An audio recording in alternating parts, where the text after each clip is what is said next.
আপনারা কম বেশি প্রত্যেকেই জানেন অন্নপূর্ণা যোজনার জন্য ফর্ম চালু হয়ে গেছে। তবে এই দীর্ঘ 12 পেজের ফর্ম ফিল আপ করতে যে সমস্ত প্রয়োজনীয় নথি বা ডকুমেন্ট লাগবে, অনেকেই সেই ডকুমেন্টের জন্য বিভ্রান্তি খাচ্ছেন। আজকের এই ভিডিওটির মাধ্যমে আপনাদের শেয়ার করব এই অন্নপূর্ণা যোজনাটি ফিল আপ করতে আপনাদের যে সমস্ত প্রয়োজনীয় ডকুমেন্ট লাগবে সেই ডকুমেন্টগুলির লিস্ট। আশা করি এই ভিডিওটি প্রথম থেকে শেষ পর্যন্ত দেখলে আপনাদের যে সমস্ত প্রয়োজনীয় ডকুমেন্ট বা নথিগুলি লাগবে আপনারা খুব সহজেই বুঝতে পারবেন। তাই ভিডিওটি সম্পূর্ণ স্কিপ না করে প্রথম থেকে শেষ পর্যন্ত দেখতে থাকুন। এবার একে একে যে সমস্ত প্রয়োজনীয় নথিগুলি লাগবে সেই সমস্ত প্রয়োজনীয় নথিগুলির লিস্ট আপনাদের সামনে শেয়ার করব। অন্নপূর্ণা ভাণ্ডারের ফর্ম ফিল আপের কী লাগবে এবং পরিবারের সম্পর্কে কোনো তথ্য দিতে হবে। এবার অন্নপূর্ণা যোজনার পারিবারিক তথ্য সংগ্রহের ফর্মে নাম, ঠিকানা, পরিবারের আর্থিক এবং সামাজিক শিক্ষাগত পরিচয় সংক্রান্ত একাধিক তথ্য চাওয়া হয়েছে। তাই ফর্ম ফিল আপ করতে যাওয়ার আগে সমস্ত নথি এবং তথ্য প্রস্তুত রাখা জরুরি। ফর্ম ফিল আপ করতে আপনাদের যে সমস্ত নথিগুলি লাগবে, সর্বপ্রথম লিস্টে রয়েছে পরিবারের প্রধান সদস্য এবং সমস্ত তথ্য। যে আপনাদের পরিবারের প্রধান আছে তার সমস্ত তথ্য লাগবে, যেমন Aadhaar card, mobile number, voter card number, জন্ম তারিখ এবং পরিবারের প্রধানের সঙ্গে তার কি সম্পর্ক, অর্থাৎ যে ফর্মটি ফিল আপ করছেন তার সাথে পরিবারের প্রধানের কি সম্পর্ক, সমস্ত কিছু লাগবে। এবং দ্বিতীয় ক্ষেত্রে আপনাদের ডিজিটাল রেশন কার্ডের তথ্যগুলি লাগবে, যেমন ডিজিটাল রেশন কার্ডের ভিতরে আপনাদের লাগবে ডিজিটাল রেশন কার্ড নাম্বার এবং যদি আপনাদের কার্ডের বিভিন্ন ধরন, যদি যেই সমস্ত কার্ড আপনাদের রেশন কার্ড আছে, যেমন আপনার ক্ষেত্রে AY, PHH নাকি SPHH, এই সমস্ত কার্ড, যে রেশন কার্ডটি আপনাদের থাকবে সেই রেশন কার্ডের আপনাদের ডিটেল লাগবে এবং পরিবারের রেশন পাচ্ছে কিনা সেই তথ্যটিও লাগবে। এবং পরবর্তীতে ব্যাংক অ্যাকাউন্টের তথ্য, অর্থাৎ 3 নম্বর তথ্যর ভিতরে আপনাদের লাগবে ব্যাংক অ্যাকাউন্টের তথ্য, অর্থাৎ পরিবারের প্রধান এবং প্রাপ্তবয়স্ক সদস্যের জন্য দিতে হবে ব্যাংকের নাম, অ্যাকাউন্ট নাম্বার, IFSC কোড এবং আধার লিঙ্ক থাকা DBT অ্যাকাউন্টের তথ্য। এই ব্যাংকের এই তথ্যের ভিতরে আপনাদের এই সমস্ত তথ্যগুলি দিতে হবে। এবং পরবর্তীতে জমি সম্পর্কিত তথ্যের ভিতরে আপনাদের দিতে হবে পরিবারের নিজস্ব জমি আছে কিনা তার তথ্য এবং মোট জমির কতটা পরিমাণ সেই জমির তথ্য। এবং তৃতীয়ত আপনাদের দিতে হবে 3 বা তার বেশি পাকা ঘর আছে কিনা তার একটি ডিটেল দিতে হবে।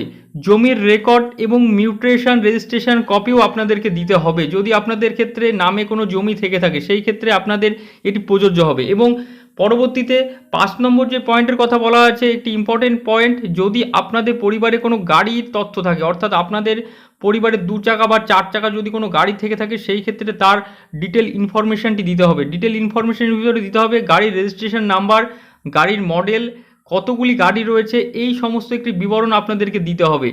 পরবর্তীতে তথ্যের ভিতরে 6 নম্বর তথ্যের ভিতরে আপনাদের বিমা, বিভিন্ন ধরনের স্বাস্থ্য তথা বিভিন্ন ধরনের স্বাস্থ্যের বিমা থাকলে সেই বিমার নাম্বার এবং সরকারি বেসরকারি স্বাস্থ্য বিমা থাকলে সেটি উল্লেখ করতে হবে। পরবর্তীতে বিমার ধরন, বিমার কতটা পরিমাণ, কতটা টাকার বিমা বা প্রিমিয়ামের তথ্য সমস্ত কিছু আপনাদেরকে দিতে হবে। এবং 7 নম্বর যে তথ্যের ভিতরে বলা হয়েছে প্যান বা GST আয় সংক্রান্ত তথ্য। যদি আপনারা আয়কর বিভাগে ট্যাক্স দিয়ে থাকেন এবং প্যান কার্ড এবং আয়কর এই ধরনের তথ্য আপনাদেরকে 7 নম্বরে এই ডকুমেন্টগুলি লাগবে, যেমন কেউ যদি আয়কর দেন কিনা এবং প্যান কার্ড আছে কিনা, GST নিবন্ধিত তথ্য সেই GST দেয় কিনা, পরিবারের মোট আর্থিক বা মোট বার্ষিক আয় কত সেই ইনফরমেশনটি দিতে হবে।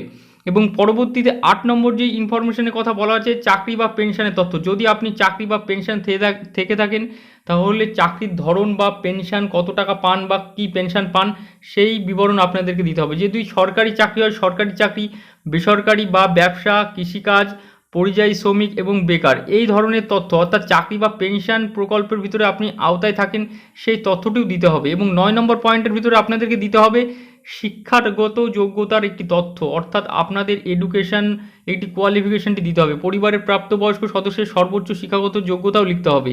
কোনো সদস্য কি কোনো সাংবিধানিক পদে আছে কিনা সেটিও দিতে হবে, যেমন যদি কেউ বিধায়ক হয়ে থাকেন বা সংসদ বা পৌরস্থানিক সংস্থা বা পঞ্চায়েতের পদাধিকার করে কিনা এই সমস্ত ইনফরমেশানগুলি জানাতে হবে।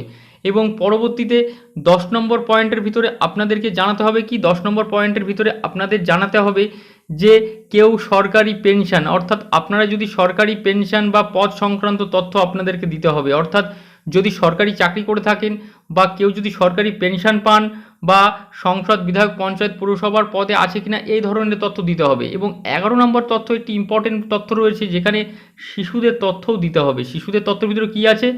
পরিবারের স্কুল পড়ুয়া শিশু থাকলে দিতে হবে স্কুলের নাম, শ্রেণী, স্কুলের ধরন, টিকাকরণের তথ্যও দিতে হবে শিশুদের ক্ষেত্রে এটি। হ্যাঁ, শিশুদের ক্ষেত্রে এটি আপনাদেরকে দিতে হবে। শিশুদের স্কুলের নাম, শ্রেণী, স্কুলের ধরন বা স্কুল সরকারি নাকি প্রাইভেট এই ধরনের ভিতরে এটি লিখতে হবে এবং টিকাকরণের তথ্যও দিতে হবে। এবং অন্যদিকে লাস্ট 12 নম্বর পয়েন্টে আপনাদেরকে, অর্থাৎ 12 নম্বর ডকুমেন্টের ভিতরে আপনাদের ফর্মে চাওয়া হয়েছে সিএএ আবেদন সংক্রান্ত তথ্য এবং কেসিসি এবং বিভিন্ন ধরনের স্টুডেন্ট ক্রেডিট কার্ড ইত্যাদি তথ্য আপনাদেরকে দিতে হবে। এসআইআর 2026 সংক্রান্ত মামলার তথ্য আপনাদেরকে দিতে হবে, অর্থাৎ এসআইআরে যদি আপনাদের নাম আন্ডার এডুকেশন বা ডিলিটেড থাকে সেই ক্ষেত্রে সেই তথ্য আপনাদেরকে দিতে হবে।